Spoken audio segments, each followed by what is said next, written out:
नमस्कार. आज मी केलं आहे मस्तपैकी घरी बनवलेलं श्रीखंड.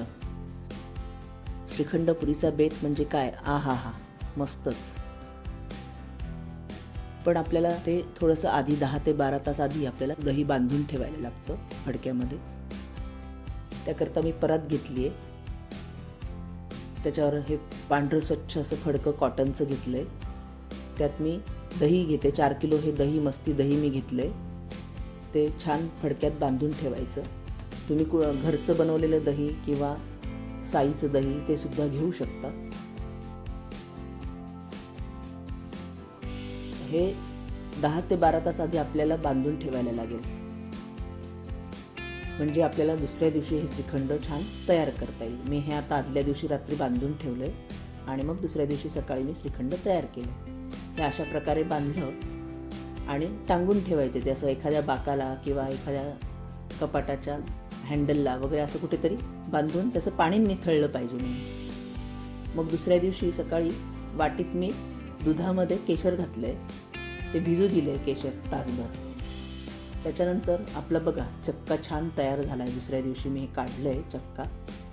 तो आपला मस्त घट्ट असा चक्का तयार झाला आहे. तो मी आता एका पातेलीत काढून घेते. छान आपला घट्ट असा चक्का थोडासा हलवून घ्यायचा आणि मग त्यात आपण पिठी साखर घालायची. आता हे मी 4 किलोचं साधारणपणे 1.5-2 किलो चक्का निघाला माझा.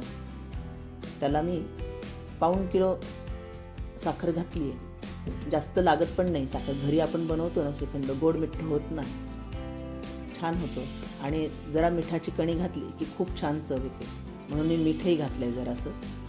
आणि ह्यात आपलं केशराचं दूध रंगाकरता आणि केशराची चव येण्याकरता अप्रतिम श्रीखंड लागतं.